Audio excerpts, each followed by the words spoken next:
Thanks so much, Pratibhan. So, I'll just be a little bit honest and candid. When I heard the topic fake news, I began to feel a little bit lazy about this because I genuinely think it's something we've been talking about a lot, and especially in our media circles, we talk about it and we complain and we all agree that fake news sucks and it's a menace to society. End up blaming the Silicon Valley giants, and who by the way also say that fake news sucks, and life kind of moves on. So given my sort of jaded approach, just bear with me. I'm going to just try and provoke with a few thoughts that maybe can set the stage for a fresher look at fake news, and I think more importantly, our role in its propagation, right? So one, I think let's distinguish. There are three different types of fake news, each with different causes and therefore different solutions. So I think as people in media, we should be aware that fake news about a merger and an acquisition that can move a market is different from fake news that can spark off violence, which is different from fake news that we saw a few days ago with reporters simulating bathtubs and holding wine glasses. Two, I think it's a reality that many hate crimes and communal incidents originate on WhatsApp. But social media is no longer new, it can no longer be called new, so to continuously blame it is getting old.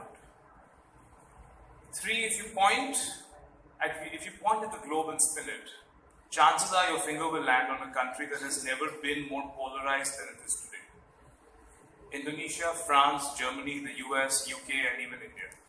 All are seeing a highly polarized and even divided society, groups of voters who want contradictory things. And what emerges is a government that marches to the most populist tune of the day. And what follows is the unsaid view that any unelected institution isn't as, for the lack of a better word, important. So whether it's academia, judiciary, or media, all institutions that aren't elected are disqualified from effectively playing a supervisory role in both government and in society. My grandfather Ramnath Goenka once said that as long as there are governments, there will be denial of true stories. And the stronger the government, the stronger the denial. Fake news, therefore, becomes another word for spin, another word for massaging facts, another word for PR. All elements that have been there since well before journalism began. But what is different and alarming in the Indian context is the speed of its spread in a society like ours, where almost everyone has a smartphone, but almost 80% are not continuing their education beyond class 12. And as technology gets more sophisticated, you will have fake videos and fake speeches.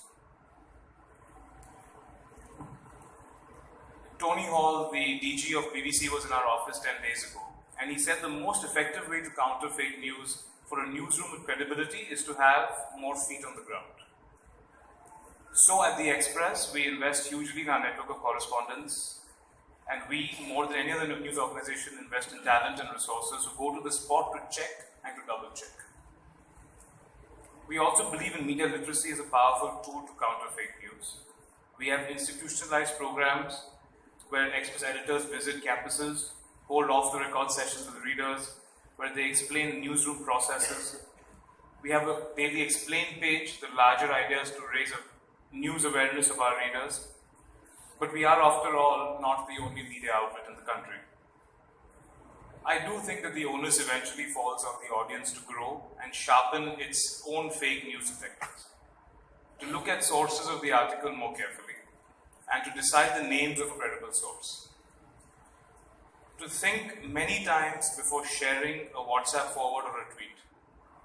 I think we have no choice but to remind ourselves of the weight of our words. And when I say remind ourselves, I say we have to remind ourselves as readers and as media.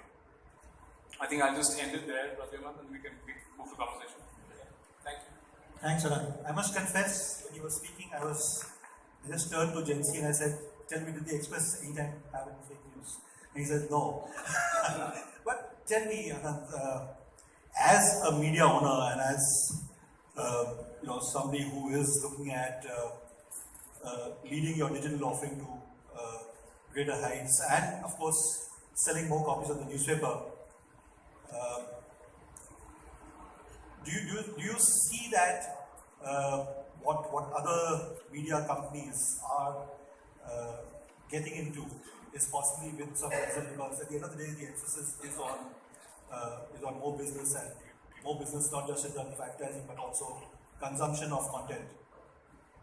Yeah, I don't think they're mutually exclusive. Look, I mean, I didn't talk about the hashtag journalism, and I think, it's a reality of digital newsrooms, right? You have to see what's trending, and if there are subjects that are trending and you don't have 2 or 3 stories on those subjects, you are losing out to the competition. So did that mean that you had 150 odd stories on Sridevi post Sridevi's passing away?